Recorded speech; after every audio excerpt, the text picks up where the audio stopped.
walaal sida waxa u dhacaan carruurtu meel bay wada joogeen saddexdeed goorta maqribka la tukaday kabacdi baana shilku ku dhaca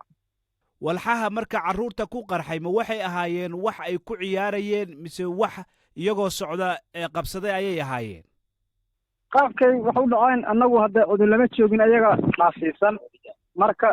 sida marka annagu aan u dareernay markaan meeshii nimid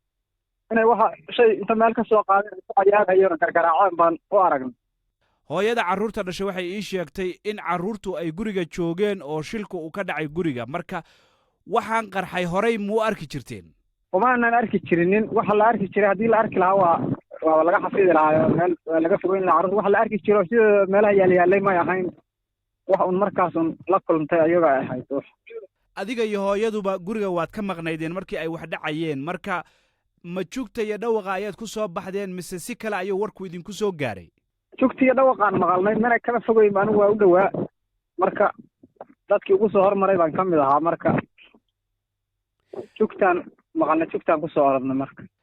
markaad meeshii tagtay ka waran bal sawir ka bixi sida xaalku uu ahaa markaan goobta imid carruurta labana mayd bay ahayd midna nafta ay ku jirtay kiina markii aan iskaalka geynay ku nafbaxday nafta ku jirtay wax gurmad ah oo ilaa iyo hadda aad hesheen oo aad ka hesheen maamulka galmudug ama cid kale ma jirtaa maya